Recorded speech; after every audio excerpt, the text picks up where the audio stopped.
Welcome, everyone. Welcome to Leading with Empathy and Allyship. I'm your host, Melinda Briana Epler, the founder and CEO of Change Catalyst, where we build inclusive innovation through training, consulting, and events. This series goes deep and gets real, and we build empathy for underrepresented and historically marginalized people and provide tangible, actionable steps that we can all take to be better allies and better advocates for each other.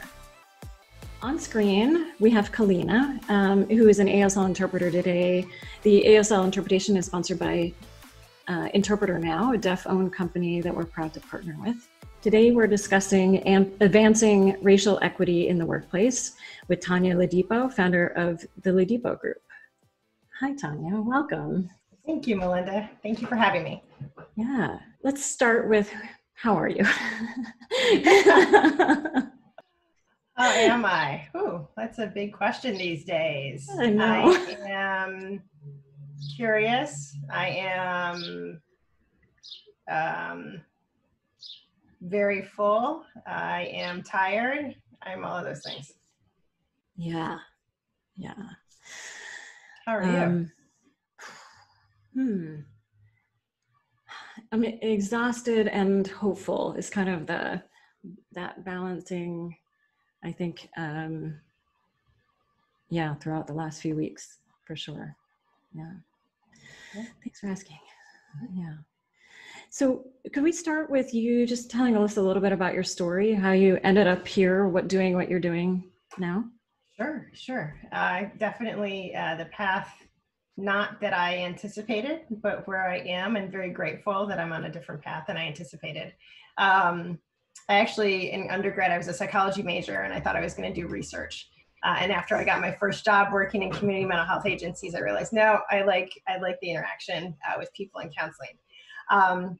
So I got a master's degree in clinical social work, and I worked in a lot of nonprofit agencies that did a lot of work with trauma survivors, specifically sexual assault trauma, homicide co-victims, people who've lost a loved one to homicide. And so working with people of all ages, and it was very hard, necessary work that I was grateful to do, and grateful to be a part of people's journey. But what I saw consistently was I was seeing people who looked like me, not necessarily getting great service. And I would talk to management and leadership, and there wasn't a strong desire to make any changes. Or I would be in agencies where there weren't people who looked like me, and the service delivery was fantastic. And I talked to leadership, and again, there was no necessary desire that I saw on my part that they wanted to change that. So after a few years of hitting my head against the same brick wall, I realized, well, I'm the common denominator. I'm the one that has a problem with this. I'm also not willing to change my beliefs. I think it's a problem that needs to be changed. So I'm going to start on my own and have my own company, and we'll be a group of Black therapists for the Black community. So that's how I started about 15 years ago. And I built my team up. We have, oh my goodness, 10 incredible therapists. We have 2 locations in Philadelphia. Of course, everything's virtual right now. And we've been doing great work. And about 10 years ago, I realized that the reason people come to us, there's a lot of reasons, but the 2 kind of pressing reasons are stress from relationships and stress from work. And after hearing client after client after client talk about the ways they were passed over for promotion, the amount of microaggressions they were experiencing at work, discrimination that was happening, throughout their organizations and companies, I realized, if we want to have a greater impact and a greater effect, that we can work with organizations. And so that's how we started doing our equity, diversity, and inclusion training and consultation with organizations, really, of how can we come into the workplace and how can we make that workplace better for everybody. And so our specific focus, like our expertise, obviously, is the Black community. But if you double down on what we're talking about, if you're good to Black employees, then the amount of ways that you can kind of translate that to everybody is pretty significant. Yeah. Awesome. Agreed. And thanks for sharing a bit about your story.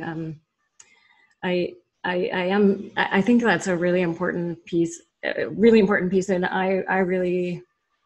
it really resonated with me that you're kind of doing two sides. You're working with Black people on the trauma that they're experiencing, and you're working to systemically change the workplace at the same time. I think that is key, and awesome, and why we're talking today. So, right. Can you talk about racial equity and what that means to you? What does that look like? What does that mean?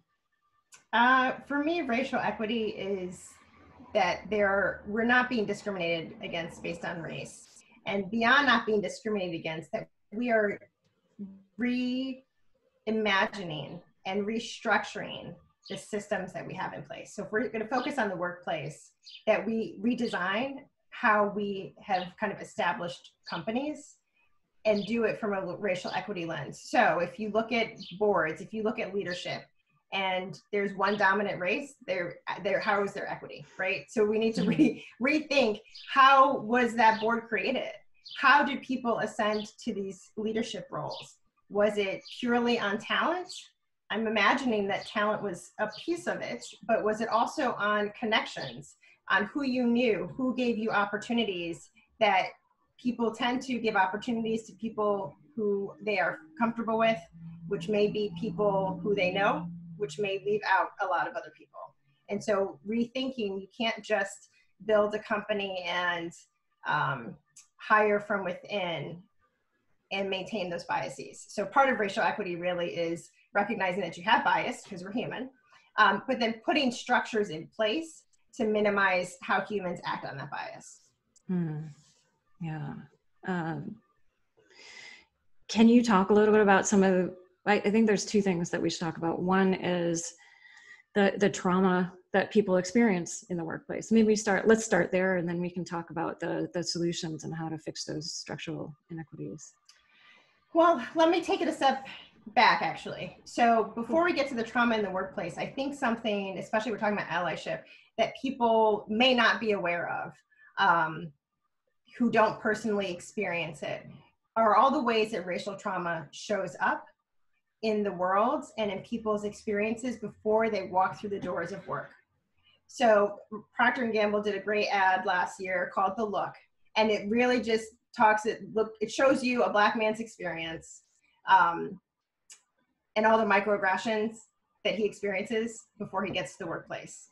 People who roll up their car window, who lock the doors, who cut in front of him in line, who don't serve him. And so I just want to kind of really have people understand that there is a lot that the Black community endures and has endured for generations, that we carry on a daily basis. So that right there, frankly, that is exhausting. And it's tiredness that Black people know.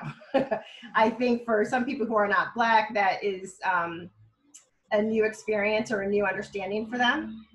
But it's something I think is important for people to recognize. And then when we talk about, you carry all of that and then you go to work. And so I think the additional layer of trauma and microaggressions that people face can be as seemingly small as walking down the hallway and people walking towards you and not making space for you to move in the hallway. So literally either being bumped into or having to move aside so other people can walk by, as opposed to both parties moving aside. So that seems small and insignificant. It does weigh on your psyche when you deal with that every day. To kind of greater, I would call them macroaggressions and discriminations, and doing the same type of work, as a colleague who is not Black, who is getting promoted at a much higher rate, who is earning more than you earn from the starting point. So I think those are kind of the big and small ways that we have to kind of deal with the biases that people have. And sometimes people are conscious of them. Most times they're not. Either way, it's negatively impacting us. Yeah, absolutely. Absolutely. And for those that want to go deeper into some of this too, we in episode 8, we talked with Michael Thomas about intergenerational racial trauma, and that is, essentially looking at how we carry how people carry trauma in their bodies, and how that trauma is handed down through our cellular structure, as well as through kind of how we're treated growing up, and how we learn our learned responses growing up.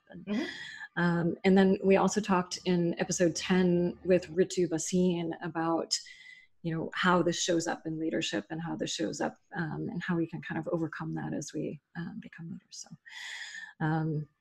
So yeah, what are some of the things that you do to work to advance racial equity and make some corrections on that structural piece, that structural racism?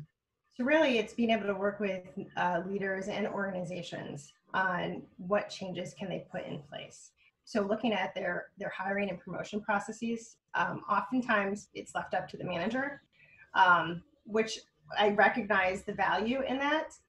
But then there's some metrics that can be put in place to say that you need to have a racially diverse team. So you can decide who you choose, but you need to have a racially diverse team, which also kind of bumps it to HR to ensure that they're providing a candidate pool of racially diverse candidates and applicants.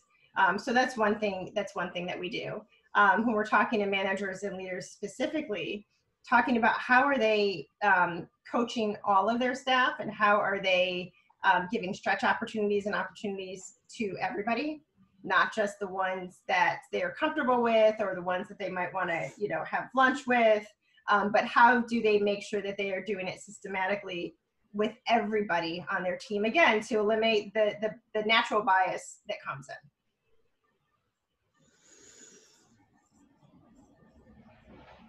And I think a lot of companies right now are just starting out on this journey, and they just kind of, I mean, we've had a ton of inbound requests for training and consulting, and I'm sure you have too. And so with those companies, what would you recommend? Where would you recommend people start? Where would you recommend people kind of start to address racial inequity in the workplace and work on those structural pieces? So I'll say a lot of companies want to start by training their staff. That's what they want to start with, right? Yes, it's like a magic wand. Yes, yes.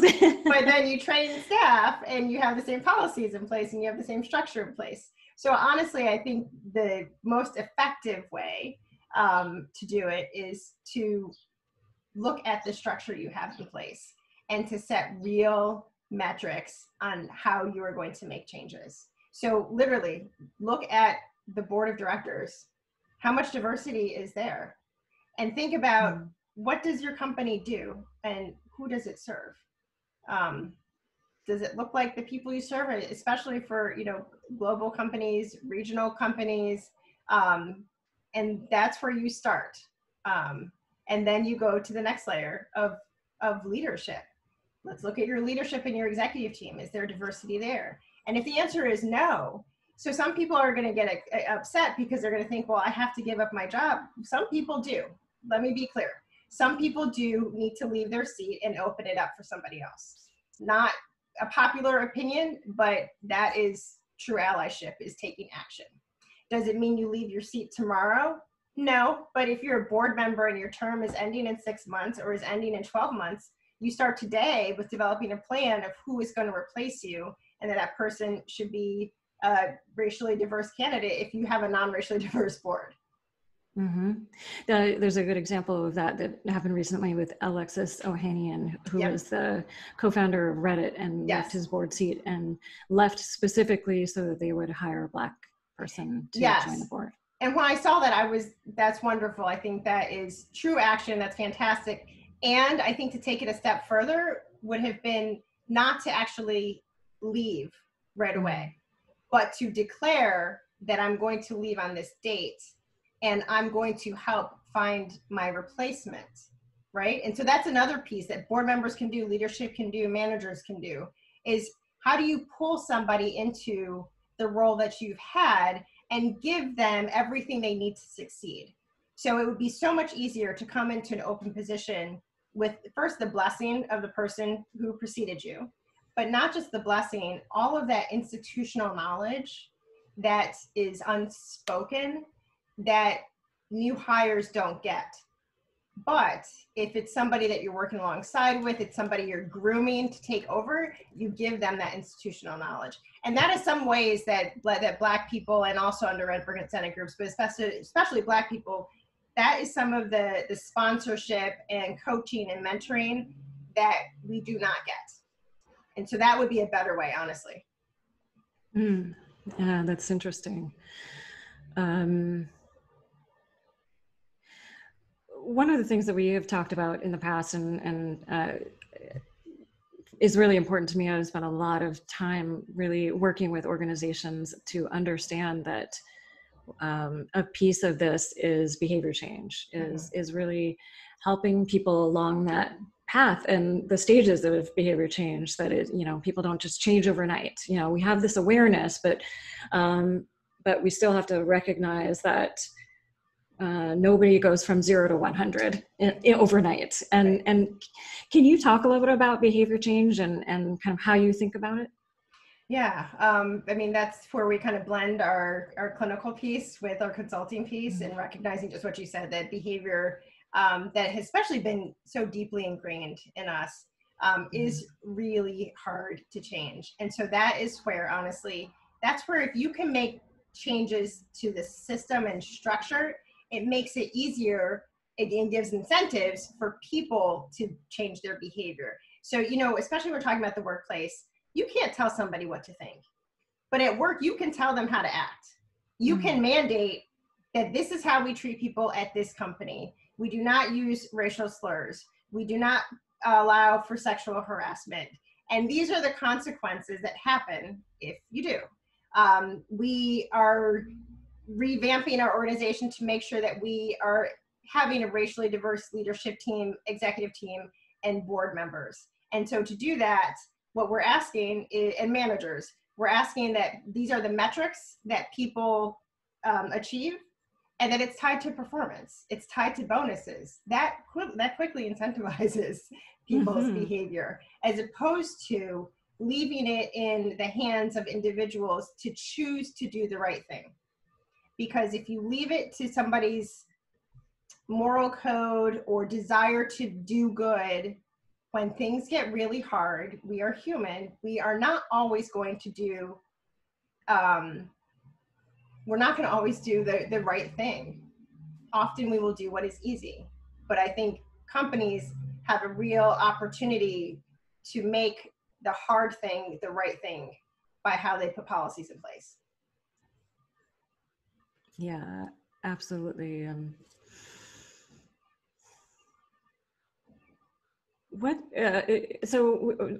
This show is about allyship and building up empathy and allyship. What does allyship look like for you? What do you need from allies? Let's start there. Yes. So what does Tonya Ladipo personally need from allies? Yes. Which also, my company is very, much a part of me. I need more action. I need less talk. When there were a lot of organizations that were putting out statements in response to the murder of George Floyd, the uprising that we were watching in the US that was happening as a result. And there were a lot of organizations that were saying, we denounce racism. We don't agree with police brutality. And I started, a few weeks ago, I started responding to all of those emails I would get, like, that's fantastic. So what exactly are you doing? Great, you think racism is bad. What are you doing to address it within your organization? So for me, what I need from allies is I need to take action. I don't, show me what you were doing. Telling me is not what we need. Yeah. I love that. And so then kind of taking a wider step back, what are you seeing is needed to be a better ally for Black people right now in the workplace? And I mean, everybody who's in the workplace is, you can expand that for sure. Yeah. So I think I want to say, have some understanding that what we are seeing, especially in the US, unfolds in the media since George Floyd was killed. Have some understanding and empathy that this is not new. This is new for a lot of people. This is not new for Black people. This is not new for me. This is not new for my mother. This is not new for my grandmother. This is not new for my children. I have 11-year-old twin girls, and when we explained what happened at age 11, they said, oh, the police killed another Black man. They're 11. So I just want people to understand who aren't Black that what might seem new for you is generations of pain and violence to the Black community. That's the first piece. And that as you have empathy for that, talk about that empathy with people who aren't Black. Because what I will say, a lot of Black people are navigating right now, especially from people who are white, let me be clear, is they're having white people check on them, ask them how they're doing, tell them all that they're learning, and it's not new for us. And then it seems as though, do you want a pat on the back for recognizing it now? That's another burden and another weight that Black people have to carry, especially in the workplace. So recognize that this isn't new. Have conversations about it and talk about, why is this new to me? But don't do it with Black people. Save us from that. But you should definitely have those conversations. That's the very starting point. And I say starting point intentionally, right? Because then when we're talking about work, how are you going to put it in action? So what metrics in your company are you going to change? What date and what percentage are you going to make changes? How are you going to start tying it to performance reviews? That is the plan I would love to see companies start taking in the next couple of months, right? So that by the end of July, they can have a clear statement saying, okay, this is what we're going to do. We've already said this is wrong. This is how our company is going to do it differently, and then put that in place. And then I want to say also for individuals within companies, because if you are in a situation where your company's not making change, what can individuals do at the workplace? That is where you use your privilege, especially if you are white. If you are white, you have privilege, and privilege is not a bad word. It is what it is, right? You factually have opportunities simply because you're white, and you factually don't experience racial discrimination simply because you're white. So kind of keeping that as your anchor, how can you use that privilege for good? Some people get so stuck in feeling guilt and shame, and I'll tell you what, that does not help the Black community. So if you want to help us, you know, or let me say it differently, if you want to work alongside us, because we've done pretty well on our own, but if you want to work alongside us in this journey, then use your privilege, use your social capital to open doors that might be closed to us, to suggest not just having us come to the table, but hey, maybe we should redesign what that table looks like. Maybe the fact that it has been all white or 90% white for the past 10 years, we need to completely rethink how we're doing things, and to use your voice that way. That is true allyship.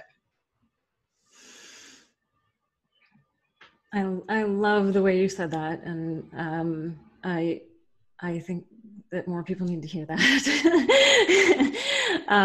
You know, allyship, the beginning is to learn how to do no harm, right? It's to, you know, I think a lot of people are having aha moments that they are doing harm by being complicit, and that is great, and that is really important, and the learning is really important.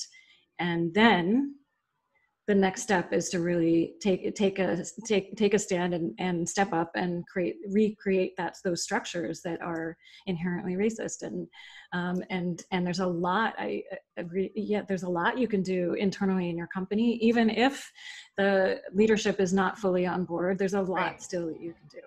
Very much so. Very much so. Well, I think I'll start to open it up to questions. We have a lot of them, and I know it was some of our feedback from last time was that people wanted to ask more questions. So, Heidi, who I've known for a number of years, asks. She says, "I used to do some work with a DEI group. A senior leader at the organization said that he was requiring that women be hired to address diversity, and the expert DEI expert said no one wants to be the diversity hire. It has to be about building a culture of diversity, equity, inclusion." Do you have thoughts on that? And we had another question around tokenism as well, and kind of how that works within companies. This is, I think, an aspect of that. Yeah, well, I think what is happening in the conversation now is people are being really clear about racial equity, because a lot of DEI, a lot of companies have kind of been able to achieve some of their metrics for diversity by hiring white women and promoting white women into leadership. And so this piece of intersectionality, that's fantastic that there are women in leadership, but if we're still leaving out people who are Black, still leaving out people who are of color, that doesn't quite get at all true diversity, right?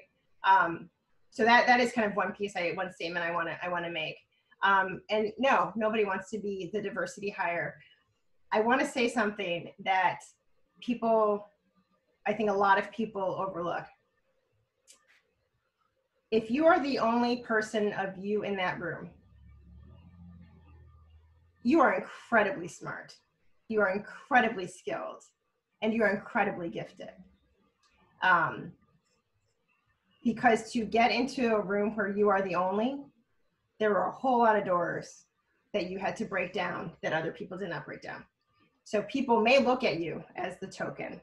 They may look at you as the diversity hire, but I do want to speak to those people. I do want to speak to my Black colleagues, to other people of color.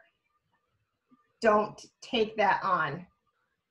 Don't take that on. You're incredibly smart if you're in that situation. And it is a real situation that you need to navigate. And so I think it's a couple of ways. I think being really clear about of course you do your work well, but having boundaries of what you choose to speak on and when. If you're the only Black woman in the room and they ask you a question about Black women, you can choose to not answer it, which is sticky without a doubt, right? But you can say, I don't feel like I can speak for all Black women, but in my role, I want to talk to you about kind of the lens I have for my specific role, which is not all Black women. But you're raising a good point. I'm the only Black woman in this room. So what is the company going to do differently so that we can get that perspective? Because that's really important. And then also not taking on the job of figuring that out for them, but saying it. And what I also want to kind of add is, in the moment, that one Black woman honestly shouldn't be the one saying it. If there are allies in the room and they turn to the Black woman and ask for her opinion, it would be an ally who's not Black to say, wait, why are you asking Tonya? She's the only one in this room and she can't speak for a whole race and gender. But I'm realizing she's the only one in the room, and that is something we need to do differently. That's honestly what an ally should do. That's what should happen. The Black woman shouldn't necessarily have to take that on because somebody else will have done it already. And last thing, not doing it because they like Tonya, not doing it for Tonya, doing it because I've identified myself as an ally. And so this is what allies do. This is the culture I'm working to create at the company where I work. It's not for this one individual. Yes. Shamika asks, what are questions people can be asking themselves around institutional knowledge to ensure it's handed down to people of color? Ooh, that is a great question. So I think you're just honest. I think that you ask the question of, I have found that when I'm taking on a new role or entering a new company, that there's always this like institutional knowledge and informal meetings that I'm not told about. And so I'm curious, who would be the best people, like who are the best people to get that information from? Like, can you share your perspective with me? But who else in this company should I really talk to get the nitty gritty that's not part of onboarding? Yeah. Stephanie asks if we could address intersectionality, and this is Pride Month, as she's asking specifically LGBTQ plus and racial diversity, and I'm sure you're seeing that a lot in your work around trauma as well. You know, when I right before I started my company, I worked at a nonprofit that served the LGBTQ communities in Philadelphia, and so I gained some experience. And when I set out on my own, I really wanted to have kind of the specialty of working with Black communities and also LGBTQ communities. And time again, people said, you can't do that, you have to choose one. That's perplexing to me. So Black people are a monolith? Like, it just was really, it was disturbing. And so thank you for that question. Intersectionality is part of who we are. Our race, our gender, our sexuality, those are, I think, are the kind of three ones that are prevalent to me, and I'm going to share my privilege and bias, because I feel like those are the ways that I am most oppressed and people I love and care about are most oppressed. There are a lot of other identities and experiences, right, that people have and share that are more prevalent to them. And so I think when we're thinking about this in the workplace, it's twofold. It's one, let's look at people, and let's look at all of them. So not just the race of the person, not just the gender, but who are they? And to be able to kind of do that across the board. And then also in terms of from an organizational perspective, when you're setting metrics, think of intersectionality. So think of when we're talking about promoting the Black community, how many people, what's the percentage of people who identify as Black men, as Black women, as people who are Black, who are trans, like set metrics for that, not just we're going to promote people who are Black, because what tends to happen is it tends to look a certain way. Mm-hmm. Mm-hmm. You will get all Black women. You will get all Black men. We have two questions that are around developing a DEI task force or council, from Areta and Adrienne. Areta asks how to, as they're starting to develop an internal task force, what are some of the things that they should be thinking about? And then Adrienne asks kind of a deeper question around making sure that that council has the authority internally, and that that council is not just a piece of lip service. Yeah, and so the first thing I would say is, why are you developing the council? What's the purpose? What's the problem you're trying to solve? That's the first thing. Mm-hmm. Second thing, who is the sponsor? Who does the council report to? It should be somebody pretty high up in the organization. And to the second person's comment, to make sure it has some authority and power. And then third, what is your budget? Mm-hmm. You need all of those things. If you don't have a budget, you are not able to do as much as you need to do. However, the first thing is, why are you created and what problem are you trying to solve? Sometimes I think committees and councils get created because they see other people doing it. I want to know why other people are doing it, right? Just like ERGs, employee resource groups. Some companies have them, use them very effectively. Some companies have them, only in name, and then other companies don't have them. And of the companies that don't have them, some don't think it's important. Some actively don't want them because they want it woven throughout the company. So it's not always an oversight. It can be very intentional. And so again, I think if you're developing it, to understand what is the purpose of it.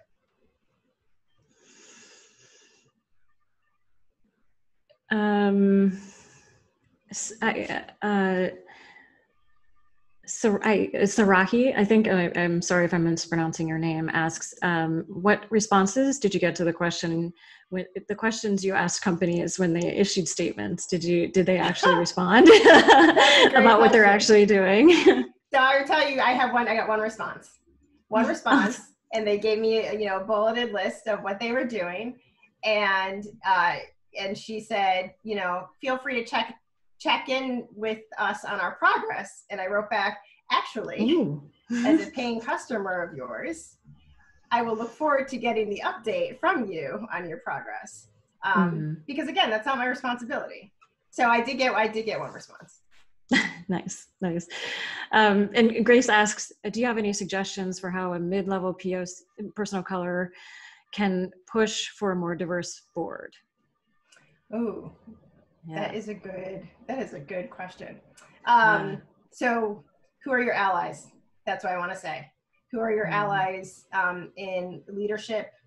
Who are your allies on the board? Who wants that? You need to develop strong relationships with them. That's what I would say. And when are their terms up? Right? And find out when terms are up and say, listen, I know people's terms are ending in 6 months or 12 months. I really think our company needs to do better. And you can give them ways to do better. You can also share resources. Or you can say, I'm raising this because I'm concerned as an employee, and I can't wait to hear from you what your plan is to do better. I love it. The succession plan. I think so many companies just say, well, we can't do anything because our board is what it is. But what is your succession plan? Exactly. What are you going to do about it in the future? And right. And how are you planning for that now? That's exactly right. And planning for it now. Again, I keep saying that passing on that institutional knowledge, that if you plan for it now, like you cultivate the leadership and board that is going to be so much better for the company. And then the people who are present day, what an incredible legacy to leave.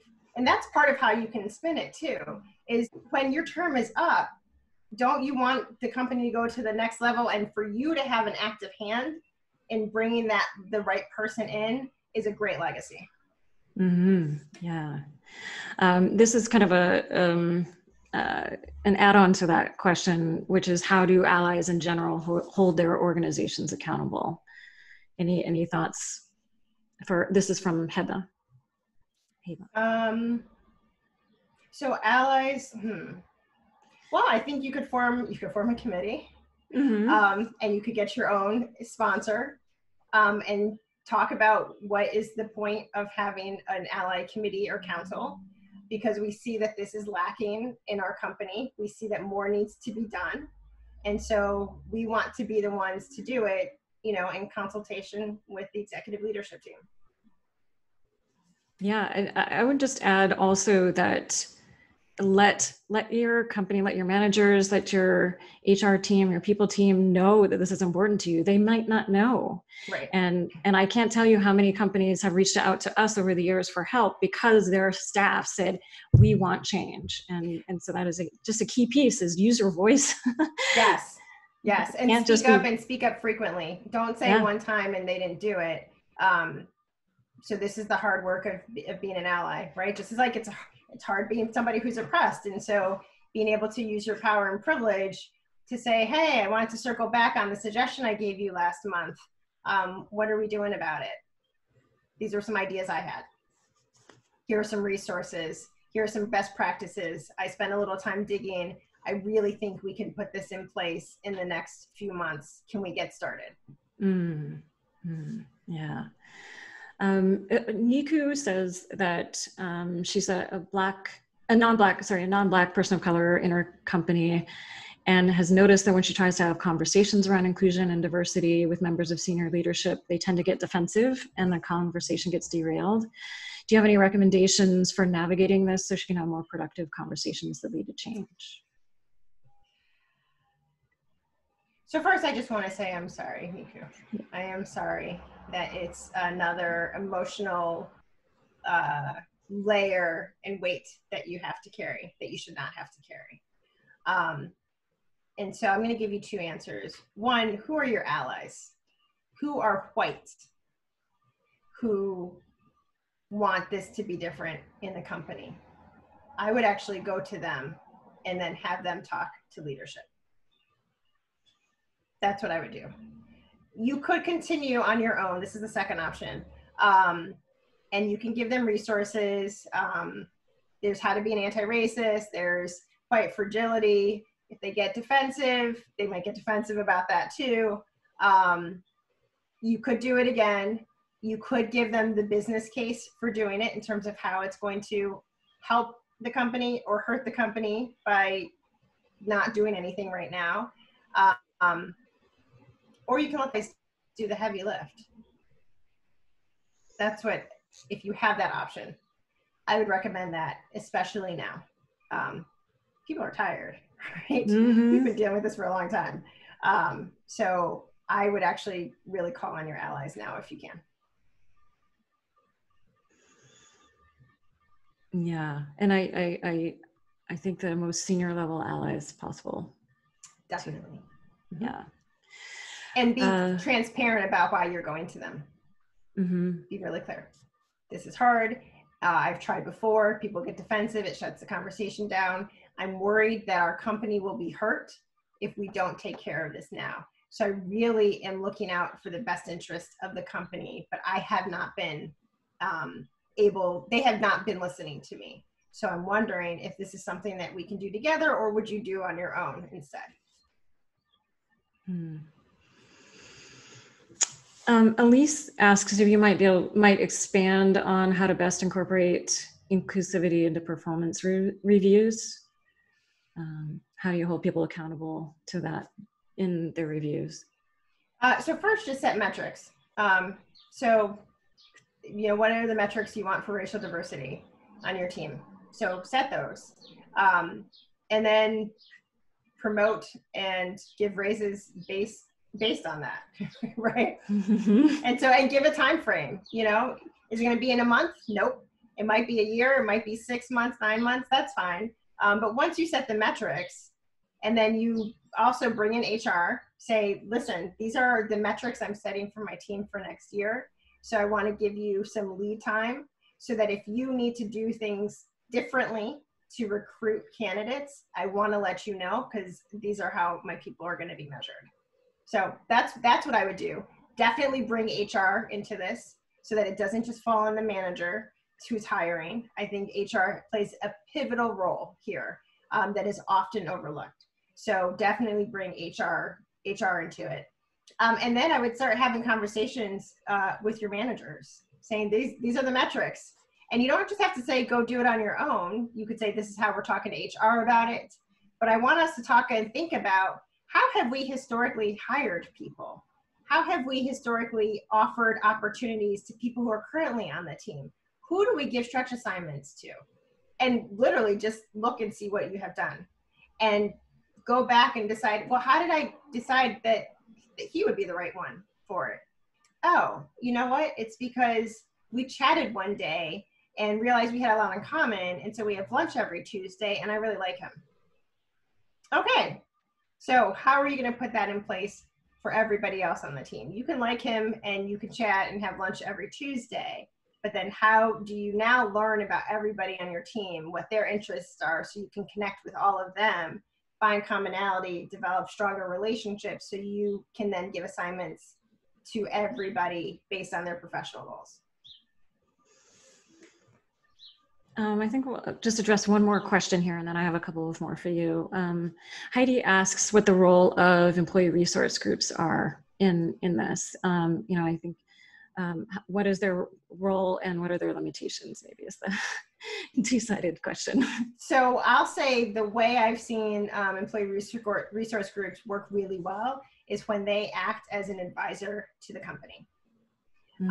Where they harness their power of knowing a community from their own experience, but also the community larger than them. And then they can bring it to the company to kind of diversify the offerings of the company, diversify the markets that they go into. That's a really strong one. So I'm just going to give a quick example. I was working with a company a few years ago, and I don't know if people are familiar with it's a huge movie, Black Panther. So I just want to say Black Panther came out, I believe, in February of 2018. Black people were talking about Black Panther July of 2017. Okay, so I just wanted, like, before the previews, like, Black people were talking about it for a really long time. And there was a company that, because of the company, they already had licensing rights to Black Panther. And so I started working with them. I was like, have you guys heard about this? It's going to be big. And they're like, yeah, we're going to do, they had a couple small projects lined up. That's a really quick way of saying they weren't utilizing their resource group well to understand. I was an outside consultant.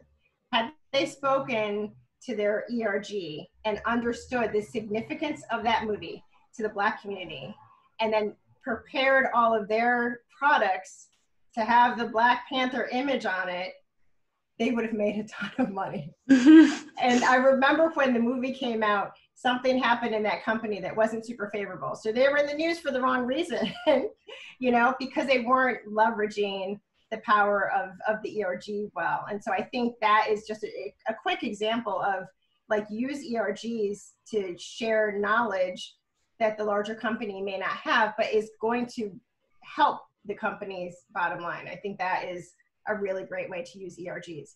I think they're limited when they don't have executive sponsors that are high up in the company. And I think they are limited when they do not have resources. That means money, that means a budget. Because companies put value on things they put dollar investments on.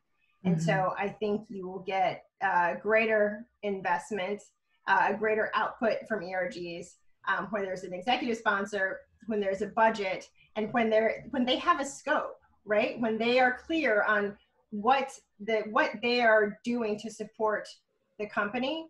And then last thing I want to say, people who join our ERGs do so in addition to their work. So managers need to value their team who put work into ERGs, and that should be part of performance reviews. That should not be considered, oh, that's just volunteer. No, it directly benefits the company. So if you have people who are active in ERGs, that goes into their performance review. That should be considered when you're giving bonuses and raises. So that's something else I just want to emphasize. Last question for you. Well, not last question, I have two. Can you talk about a time in your life when an ally has made a difference for you? I think sometimes people can use examples. And yes. Can you just talk about a time? Yes. Yeah. I have, she's a great ally. But I need to share a little bit about how we met, because that was the beginning. I went to an event. I was by myself. Nobody in my network wanted to go, so I went by myself. I was one of the few people of color in the room, a few women of color in the room. And so I was just, like, trying to find my way, find my space. And her name is Grace. And she just started talking to me, right? She's older than I am. She's a white woman. And she just started talking to me and made me feel welcome in a space where I didn't know anybody. And she was a stranger to me. Turns out she was emceeing the event, which just goes to how she was a host. And we stayed connected, right? And so we stayed connected from there. And so as she learned about me and asked me questions, she also poured into me. And so she would, give me business advice. But then the action she took, in addition to business advice, is she set up meetings. She used her social capital with companies and connections that she already had, and gave, when I say a warm introduction, I do not mean an email. I mean, she orchestrated it so that I would meet these people in person. Like, she went out of her way to do this for me, not just a quick introductory email. That is true allyship. Awesome. Thank you. Where can people learn more about you and your work? Sure. Our website, it's theladipogroup.com. So we're online and happy to connect with people and support individuals and organizations. Great. Thank you. Thank you, Tonya, for sharing your wisdom, for sharing so much in this call. I think I hope you've kind of seen the comments pop up and how just a lot of it is resonating and really powerful. So really appreciate you and appreciate all the work you do. Thank you. Yeah. And thank you for the opportunity. I really appreciate this connection. So thank you, Melinda. Yeah, absolutely. And everyone, this doesn't stop here, right? I say this every week, but it doesn't stop here. Allyship is learning and allyship is taking action, and it's a journey. It's a continued journey over your lifetime, our lifetimes, and it should affect how you approach pretty much everything you do. So if you need to, start small, but do something and then build upon that and keep taking actions along that journey. Thank you all for joining us today, and join us each week for Leading with Empathy and Allyship. You can sign up to attend with live audience Q&A or catch the podcast or video later. And you can stay in the loop by going to changecatalyst.co, changecatalyst.co, and signing up for our newsletter.